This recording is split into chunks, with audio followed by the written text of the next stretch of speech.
I was born in the Miners' Rose in Dalry. We were a family of 5. We had 1 bedroom and 1 set-in bed in the living room. It was very tight. We had to walk outside to the toilet. There was a wash house, and my mother got 1 day a week, and she was given a special time, and she had to do her washing. And when it came to the summer and the good weather, they had to take the blankets off the beds, and the kids all went up to the wash house, and there were a big bath put out, and the blankets were put in it, and the kids used to take their socks and shoes off and get in with their bare feet, and they trampled the blankets to clean them. So that's how the blankets were washed. We had to carry water from outside, from a pump, into the house. And then when I was 4, I moved to the timber, where we had 3 bedrooms, bathroom, hall, living room and kitchen. And I thought I was so privileged to get that. I went to Dalry Nursery School, and at that time you went from nursery school from you were 3 to you were 5.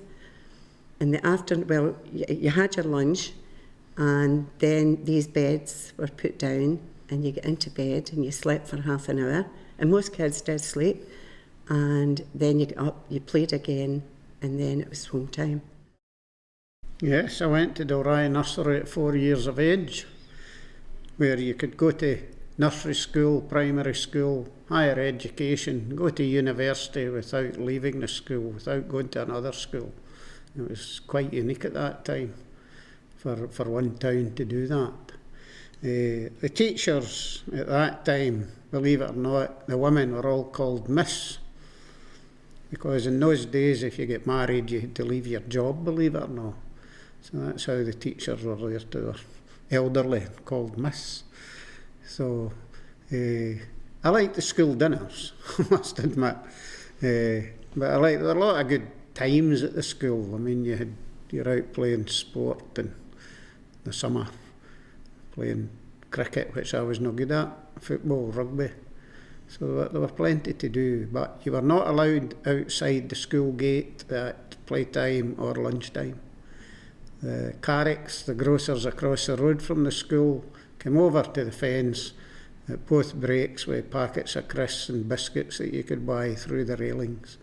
You were not allowed to go out the school at all in those days. But they were enjoyable days, but I mean, I was in a class of 40 odds. Teacher was teaching a class of 40, over 40 people at that time. But the majority of teachers were good and quite fair. Gave you the belt. I mean, if you didn't obey the rules, they gave you the belt, but it's your fault for breaking the rules. It's not their fault for giving you. But I really enjoyed it, yes. One of the memories I have, I lived at a timber scheme as well, and when you come out of the school, turn left, and along the road on the right-hand side was the local blacksmiths. But believe it or not, in our day there was still a lot of work done in farms with horses. And they come down to the blacksmiths to get their shoes on, and I can smell the burning yet when they were putting the shoe on the horse. And it's a smell that will never leave you. But it just shows you it's not that long ago from we changed over to mechanical farming. And it's made a revolution, I suppose, to the farmers when they could do it a lot easier. What I will tell you is, when farmers ploughed with a horse, if they did an acre a day, they had walked 11 mile behind the horse.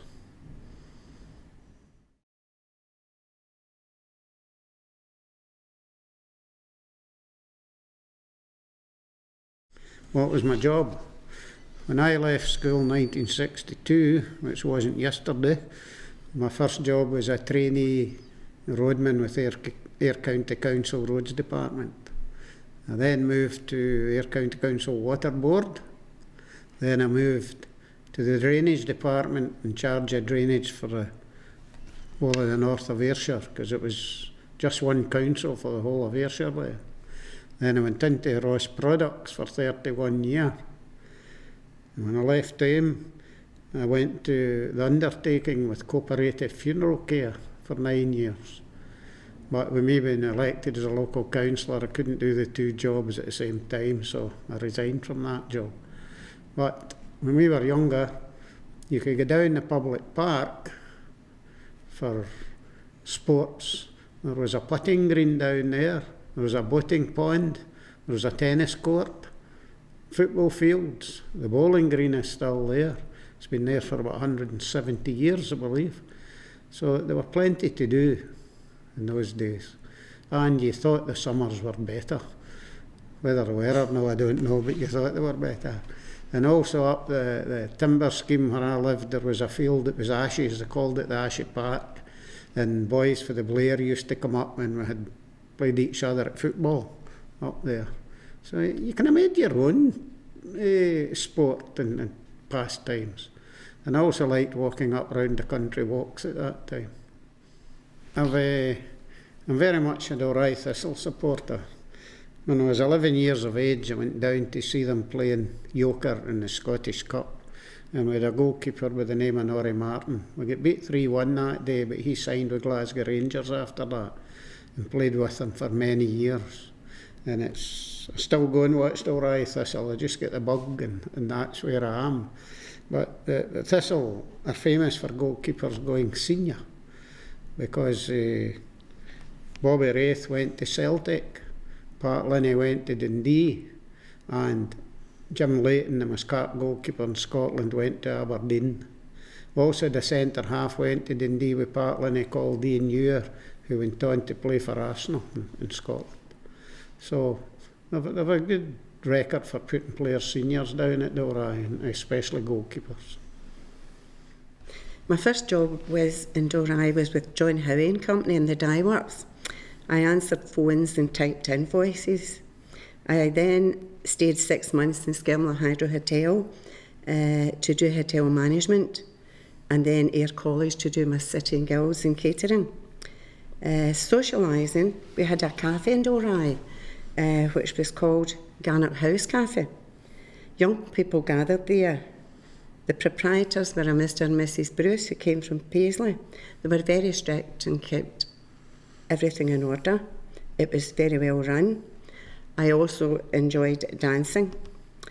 My hobbies were I joined the Red Cross and after several years became the youth and junior leader of the kids in Dalry. We collected first prize in the Ayrshire Nan youth competition. I was very proud of all the kids. I also did some welfare work for the Red Cross. I visited elderly people and disabled people to give them company. I made many friends.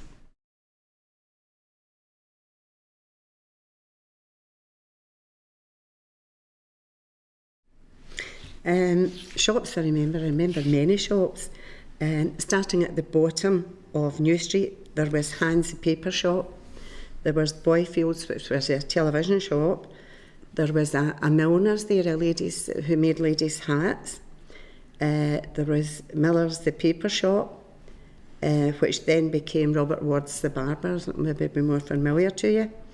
There were Fitzsimmons the Tailors, on the right-hand side as you're going up the hill. There was McDowell's the Bakers, which was a huge baker's.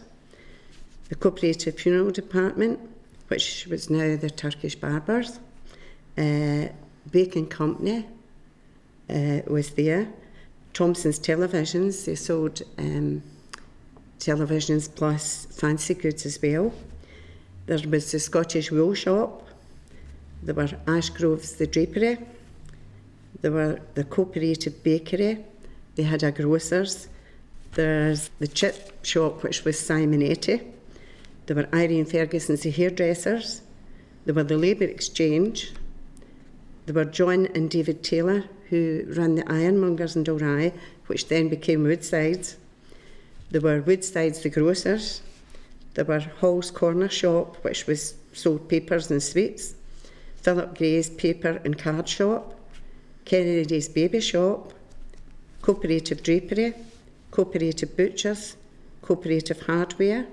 Goldie's the Butchers. Templeton's before it was Galloway's Fruit Shop before that. Mr. King, the grocery. Palaci's Cafe. Hill's Fancy Goods Shop. Oliver's Paper and Sweet Shop, and Miss Houston, Rebecca. She used to take her dog and cat for a walk. The cat was on a lead, but the dog walked freely. That's just some of them. Yes, Emily's covered most of them, I must admit, but the cooperative at that time, for buy all the shops they had one up the Timber Scheme and one up the Blair, and they had 8 vans in the road as well, selling groceries and potatoes, bakery. They had sold coal as well to the local people. They had a coal lorry on the road at that time. I told you earlier about the school Carrick's, the grocer coming across with the crisps. My uncle left Carrick's in 1955 and went to Coventry to work. And a fella, his daughter in my class at school, Tom O'Holland, to get his job. And Tom was like an accountant fella, and he told me when he come into Rosh that when he took over from my uncle, he was up to 2 o'clock on Friday or Saturday morning for the Friday night doing the books.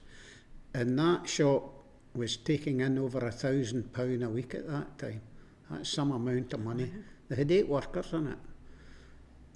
That was over £50,000 a year that shop was taking in the mid-50s. So it must have been quite a wee gold mine for them doing that. As you say, we had Alec Nisbet the barber. I remember Alec quite well. And I remember Alec making a statement to a fella. He had been late in getting out of his bed. And Alec said, "You shouldn't lie in your bed too long." And he said, "How that, Mr. Nisbet?" He says, 90% of people are gotten dead in it. You're better not been in it.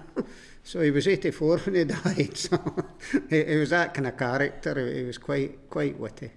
So he was quite witty. And there were a number of pubs in Dalry, of course. There's far more than there is now, because you had the plough down the Vennel and the Thistle just across for the Balakis chip shop, which is now the kind of chip shop, kebab shop, or by the pubs that we have at the moment. So there were plenty of drinking places for you to go. Masonic Volunteer Arms, Liam McDermott is in it, but his family have been in that pub from 1905. Same family in that pub from 1905. So there have been changes across the road from it. It's a key store now, but it used to be the Golden Ball Cafe. It was in there. You remember the Golden Ball Cafe? Mm-hmm. Remember the Golden Ball Cafe? So we had plenty of places to go for your soda fountains, and Hot Orange was a great favourite when you went into a cafe. I think because you were there longer and you could sit longer, you ordered Hot Orange. But the shops in Dalry did well at one time, because we had the shoe shops, the butcher shops, the bakers and candlestick makers. They were all there.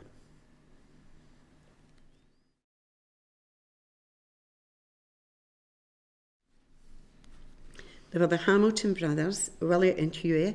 They sold paraffin, china, kitchen tools, etc. There was the McClimate's butcher's vans. Tommy Reid, he went round, he sold milk, chicken portions, eggs, potatoes.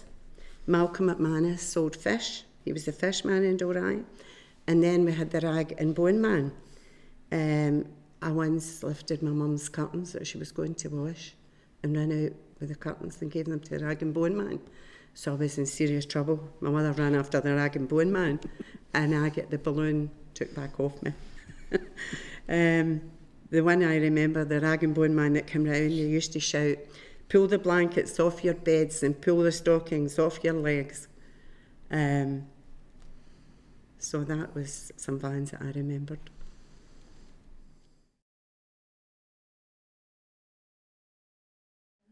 I'm going to tell you a story about how you meet people when you go around the world.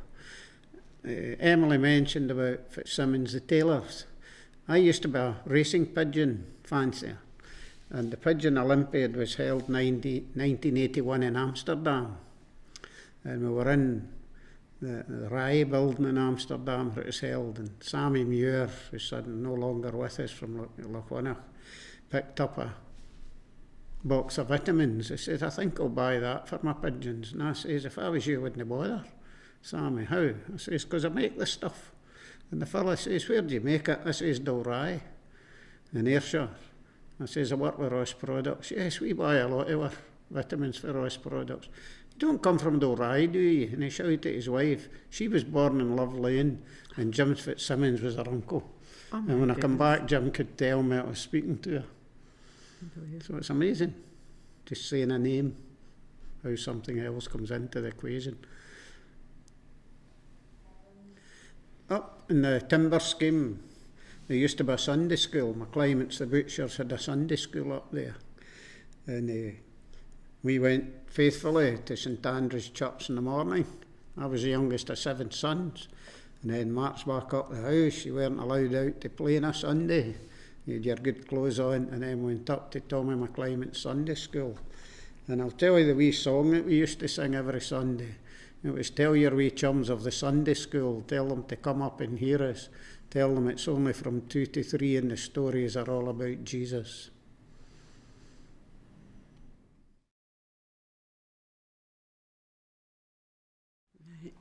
I think a washing machine is the one that I would hate to do without.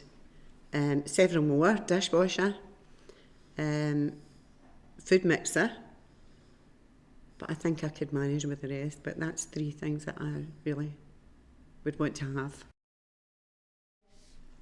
I would say in my life, and we didn't have one till I was a teenager, was a television.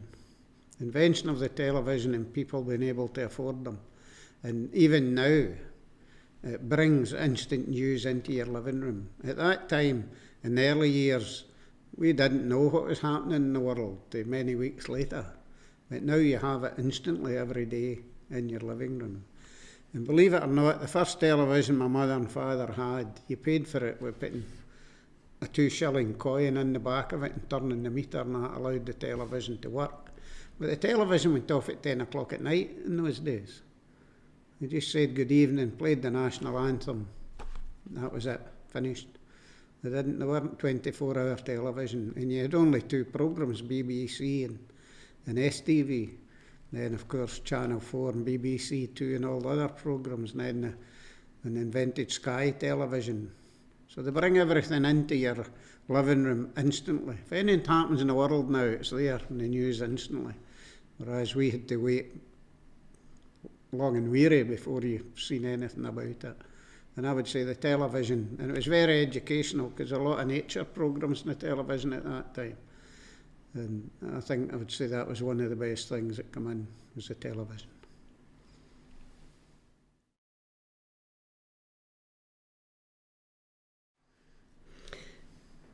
Breakfast consisted of toast, and an odd time we had an egg. Lunch was school dinners when we started school. A Saturday, Mum made soup, homemade soup. Dinners was mince, stew, fish, sausages, sausage, potatoes, chips and roast potatoes. When we were young, chicken was mostly, you got at Christmas. You didn't have chicken the way we would have it just now, a sort of every day or twice a week thing. You couldn't buy them then, it was really quite expensive. Rations, you were given coupons for each person in the family, and my sister was classed as having big feet because she'd a size 6, so she got extra coupons because she had big feet. You got coupons for butter, for sugar, for meat, sweets, clothes, powdered egg. Fruit was very scarce. I can tell you a funny story about fruit. I was standing in the dining centre queue, and the boy in front of me said to the lady, I don't want egg yolks in my custard. It was peaches, but he had never had a peach because of the shortage of fruit. There was no tinned fruit. So he thought it was egg yolks, and he didn't want egg yolk in his custard. So that was the story of that. Rationing was just leaving, but I remember it very slightly in my day. But our family was very lucky because my father worked at a farm, and he brought home a can of milk every night. He brought home eggs, chicken we had quite regularly got for the farm, but believe it or not, we had to sit in the kitchen and pluck the feathers off the chicken. Then my mother cleaned it, then put it in the oven. We had it for a meal, but then she used the carcass to make chicken soup. Nothing was wasted in those days. And one thing I miss my mother for, God rest her, was a rice pudding, because she made it with the milk and she had the raisins through it, and I can taste it yet. And my wife, she says she misses her for making French toast, because she could get a good thick egg on the bread, and nobody knew how she ever managed it, but it was lovely. But my father grew a lot of stuff in the garden. He grew turnips and carrots, and we had a lot of vegetables in our life in our early days. We were very lucky at that time. Butcher meat at times was occasional. I can tell you, when you're feeding 7 sons and a mum and dad, you had to watch. There was nothing wasted, absolutely nothing wasted. You had no fridges in that time, so most things were bought fresh and had to be eaten. You couldn't say I'm not wanting that, because it wasn't a no-no. It was there and you had to eat it. As I said earlier, off camera, my recollection of going to the nursery school, they forced me to eat butter beans, and to this day I will not eat butter beans. And that was when I was about 4 years of age. I just could not eat butter beans. But we were lucky as a family, because my father worked on the farm, and maybe we get a wee bit extra food that other people didn't have at that time.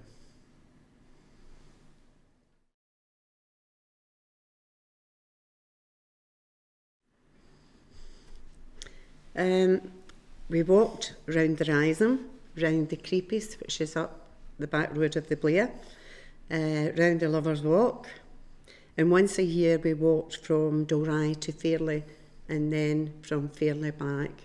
We always had a picnic with us, and then come back home.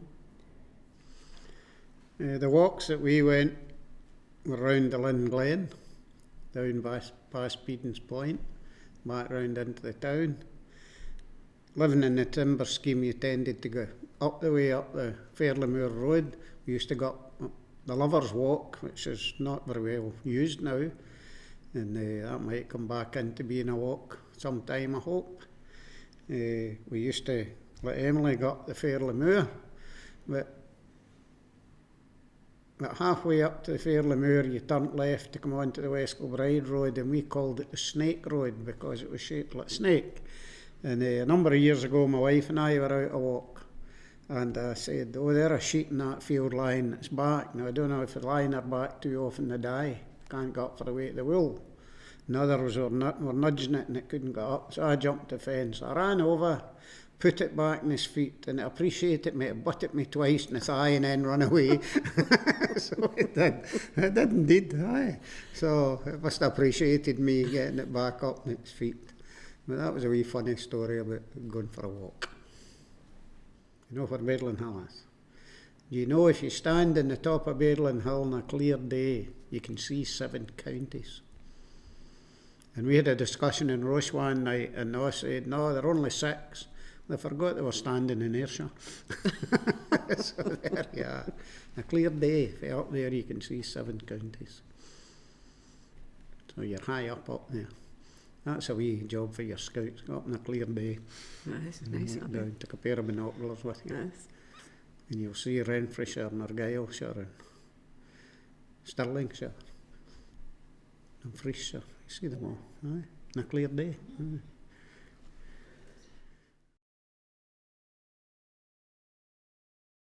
I have here in my possession, I've owned it for a number of years.